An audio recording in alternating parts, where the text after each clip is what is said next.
And she jams into her room and shuts the door and slams the door. And I'm like, shit, like, do I have, like, does my fly down and stuff? She comes out and says to me, that's the first time a man's been in my house since my ex-husband. And I said, I'm sorry. I said, I won't stay over anymore. She's like, no, no, no. As I'm teaching you, you're going to teach me how to have relationships with men again. It was a big moment for me because I'm always here thinking she's the mentor. Over that time period, she ended up going into assisted living. She has all these like male friends now. She wouldn't even talk to them because she didn't trust them. She is, but she has dementia. So anybody here have experience with somebody with like dementia? Somebody with like Alzheimer's or dementia? Yeah, it's hard, right? Painful. I go out there now and we one day she said to me, I don't have anything more to teach you. Like, you got to go out now and like experience life. And that was probably a couple years before I met Aaron. And so I drive out there once a month, maybe. Sometimes if I can get out there twice, I will. And I just take her out to dinner. And I'll be in the car with her and I'll be like, hey, where do you want to go? Like, what are you in the mood for? Her two big things are lobster and steak. So lobster out by her is Red Lobster and steak is like Longhorn. So she'll be like, oh, I'm feeling lobster today. Great. 10 seconds later, so where are we going to go for dinner tonight? It's hard. So I just kind of tell her like real healthy, positive stuff about how she helped me. And she's like, I do, you did that? So yeah, it's hard. But I was in proximity to somebody that could help me. So this was positive proximity. She gave her time and her energy to me when I couldn't even help myself. I was just a complete wreck. So for 12 years. And then we get into the second major, this one was monstrous for me at the time. Poor financial decisions. You can see I had problems with money. I was not a good decision maker. That was not my salary. That was how much credit card debt I owed. Everybody remember him? We all know who he is? Well, I'll give you the version of me with him. So he sends out a thing, like a flyer. You see, it was posted. I think it was on like a telephone pole. Learn how to buy real estate. I said, okay, this is cool. Now at this time, I'm not working. So I sign up for it. It's a room full of people. And they get this really good looking guy, Lee, bald head, starts popping up pictures of Bentleys. And I'm like, man, I want that. And everybody in the room was like, this is awesome. We can do this. And they give you little bits of, here's what you could do. We buy foreclosures. Here's a foreclosure, not telling you how to do it. So the upsell is he has levels, 20 grand, 30 grand, but with me and my decision-making skills, what do? And Aaron knows what I do. What do? Go for the top. $55,000. I didn't have $55,000. So how did I get 55 grand to do this? I used 3 credit cards because I had really good credit. Now, I will take half blame for this. Because if you're an organization that's reputable, are you letting a guy who tells you he's not working charge 55 grand on 3 credit cards? My answer is no, but I did it. So I have to take culpability for that. It's very much like in 08 when all those dog crap loans went bad. The banks were bad and so were the rating agencies, but the borrowers took them too. So you got to know what you're signing when you take out loans like that. So it's half and half in my book. They send you a guy, he comes out to your market, tell me about your market. And I'm like, what do you mean tell me about my market? You're here to help me. Well, we got to identify properties. Immediately, I'm like, this was a bad fucking move. Bad move. He starts showing me, okay, well, this is a possibility. This could be a possibility. Let's learn about short sales. Let's learn about lease options. But what you have to do is you have to take classes with them that you buy with the 55 grand all across the country. Because if they're not in your area, you got to go and take them in a certain amount of time. I didn't know any of this. So I know people love him, but I'll tell you, I have firsthand experience with him. So if you haven't talked to anybody who's dumped 55 grand on his top thing, come talk to me first.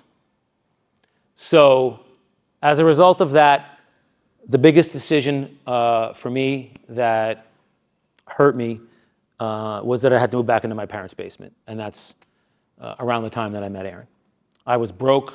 I was 6 months past due on rent. And now I have a monster on my shoulder of almost 60 grand because with interest, because all I was doing was floating payments back and forth. Floating, transferring, floating. It started cranking up to almost 60 grand. So my valley of despair at this point was, and I'm still working with Angelina at the time, was what we call a dark night of the soul. And it is a very, very painful experience. And again, I mentioned it before, you don't think that anything that you can do is going to get you any better, and you start to detach from life. So I'm literally sitting in there, like I was doing literally nothing in their basement, crying, severe depression. That was basically the lowest point. It wasn't basically, that was the lowest point in my life. I love my father, God rest his soul. He's very blunt. He's just like, hey man, you need to get a job. This is after about a year. I do.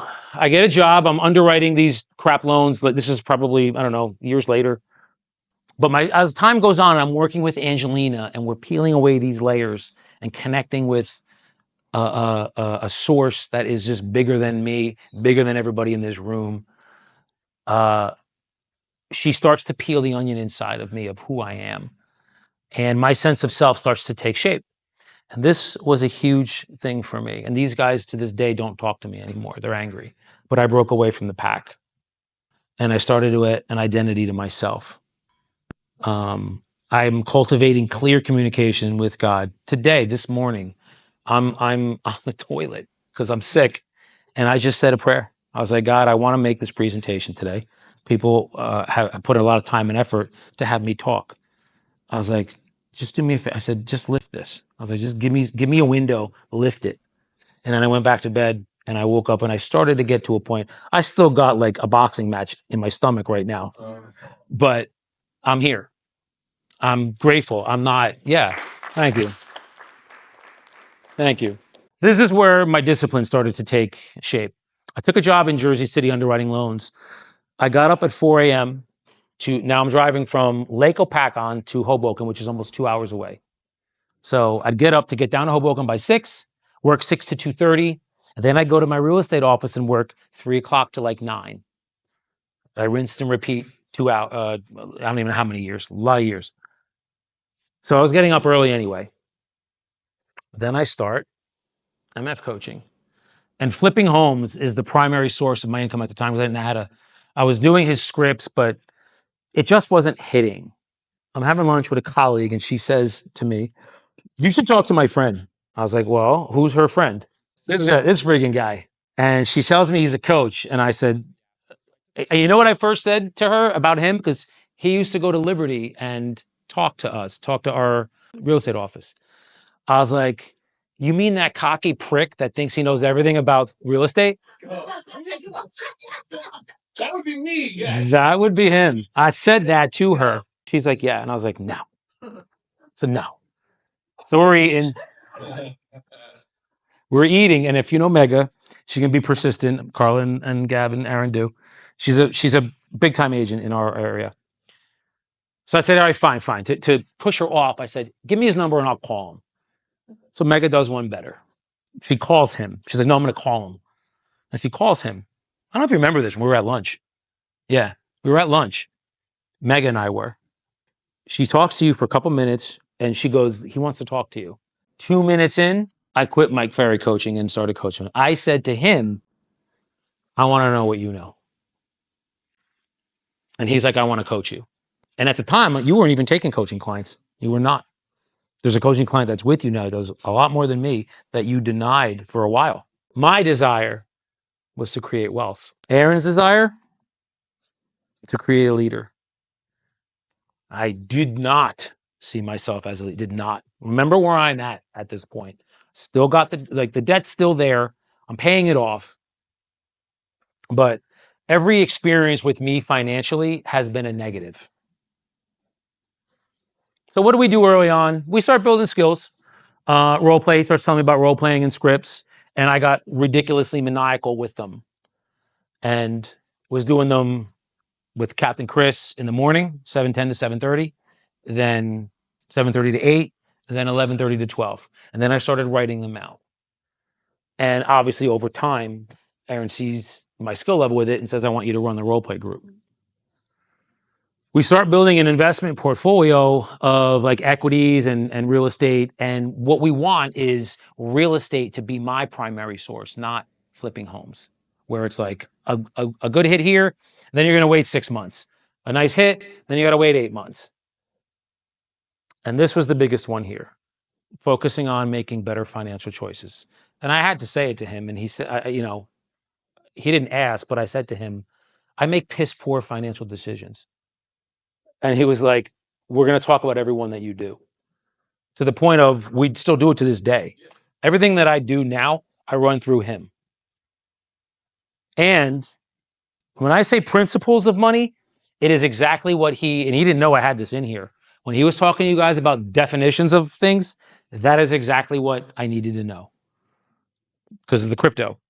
Gambling versus speculating versus betting versus investing, which is what I thought I was doing. I get into positive proximity with two people that completely changed the course. So with Angelina, I was always physically good, like in shape, and because I played sports very young. So, but mentally and spiritually, I was here. Emotionally and financially, I needed a lot of work. And one of the things I needed was how to communicate. But what something started happening very naturally with Aaron, with me, is we stopped talking about money. And we started talking about life and how to communicate effectively and relationships. And I begin not to like what he's saying to me to the like. Have everybody have that with Aaron? Like he starts talking about shit, and you're like, I don't fucking like what this guy's telling me right now, because he's right. Like Carly, he can't be right 100% of the time, right? But with me, he usually was. So I'm not liking what's happening here, but I know that because I don't like it, there's truth within it. So I would normally run away from it and go the other way and keep that circle of despair going. But now I'm not doing that anymore. So where I'm at now, and one of the byproducts of that is I have ridiculous amounts of communication now, healthily, with my family. Like we all can sit at a table and talk, and it's not surface level like nonsense. We talk about what's going on inside of us. We talk about how did that make you feel. We talk about a hard thing that happened, and we can all have a conversation about it and have it in a mature way. I got a 16-month podcast. I just sent something over there, and I had I don't know, we're getting close to 500,000 views with all of what we've done. It's only been 16 months. Living a life of gratitude. Intimate relationships, that's a work in progress. We're still getting there with that one. That's a hard one. But we deep dive into that. I wanted to talk a little bit about regrets, because I want to be honest here. And I'll ask this question to you guys. Do any of you ever just take steps back and think about where you are and, man, I could have done shit way better? Yeah? Come on, raise your hands. I need to see it. Because I struggle with this daily because of my age. I should have did this. I should have did that. And look, God knows. And my creator and I have a phenomenal relationship where I'm always talking, and then when I'm quiet, usually in the car, thoughts and communication will come from him. And then he puts this song on for me, because all I kept hearing is shh, because I'm having a moment. I'm all in my feelings. And he puts on a Pearl Jam song. You can spend the rest of your time redigesting past regrets, or you can come to terms and realize you're the only one who can forgive yourself. Makes much more sense to live in the present tense. And to be able to connect, I don't know if anybody, what you guys believe and who you believe your creator is, but when you're able to so I'm able to connect with it. And Aaron talks openly about his moment at Date with Destiny, when he had a moment of, I call him a moment of clarity, epiphany. I was coming back from having dinner with Angelina, and what I would do is I would always be quiet in the car to let all of what she would dump into me just kind of register. And I turned the corner, and there is a sunset above these ridiculously green trees, and it's maybe 6 colors, and it's like light just pierced through me to where I had to pull over on the car. I pulled over and I'm just staring at it, and I'm like, it just starts flowing. The faucets start flowing, and I just start smiling, and I can see it right now, and I just was like, thank you. I just kept saying thank you, and that's just different moments, different times of like God just being like, hey man, I'm here. Like, I'm here. We'll get through this. It ain't as bad as you think it is. So that's all, again, over time. And Aaron has helped me with this too. Um, Navigating the negative talk in your brain that constantly goes. It's just constantly there. So um, these are some pictures like recently of my folks. That was my father before he passed away. That's Angelina about 6 months ago. She's aged. She doesn't remember much now, but she just loves, being out and about and getting out of that facility. Mother, brother, sister, brother-in-law, niece, and nephew. This fucking story. I got to tell this about you, man. So again, you see my financial like failures. I never ever thought I would own one of these ever. So in 2018, when my lease with my Lexus is up, I go to Aaron and I'm like, hey, bro, I want to get a Tesla. And he's like, let's look at your finances. And I was like, well, I just want to get it. Like, I need a car. So I need it. We got to get it. And he looks it over and he's like, shouldn't get it. You can't afford it.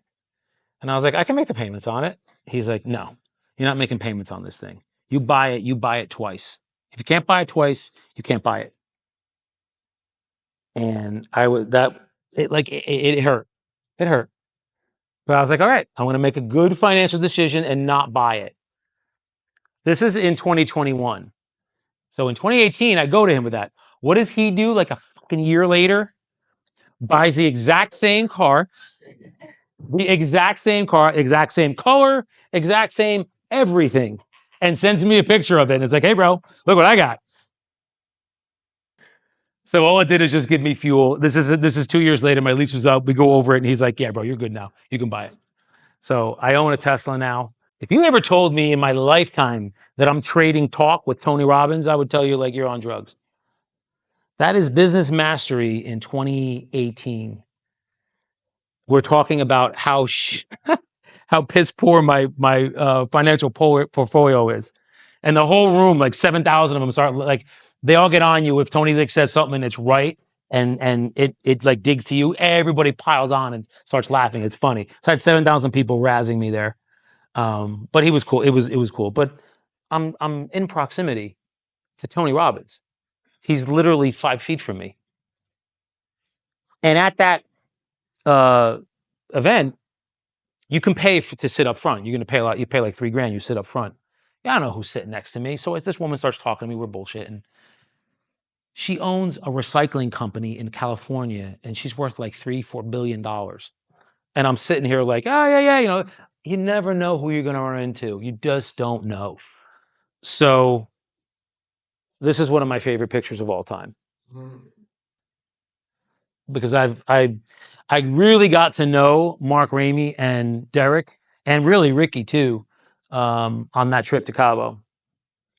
And obviously Jess I know, and Aaron and Carl I do. But I felt like they're like us three, just kind of like I would hear about you, Mark, all the time. We would, you were on calls and stuff, but never met you. And then you're there, and I was like, Mark Ramey is one of my favorite human beings on the planet. Let's go. And then this guy, like, I'm like, how's he is always around? He's always filming. He's never off camera. He's got the thing going over, and we start bullshitting. I'm like, Ricky, you're class A, brother. So that's just one of my favorite pictures of all time. So, final word. And I appreciate you guys all. I got to sit down because I need some ginger ale. Yeah, I'm hurting. Aaron said to me really very early on, probably in the first year, he said to me, yeah, bro, you have a story to tell. You're gonna be on stage with me one day. And I was like, no, it didn't, in my head, I'm like, there's no way. Nobody gives a shit about my story. Like, no one cares. It's not even, to me, it still is like, it's a story. It's just experiences that I had with different people. Some of them just happen to be celebrities. But now I'm here and I have, I don't know, 40 something agents that, some of them aren't onboarded yet. But I have like a team of 40. It's growing. We're going after other brokerages. And let's go, let's go.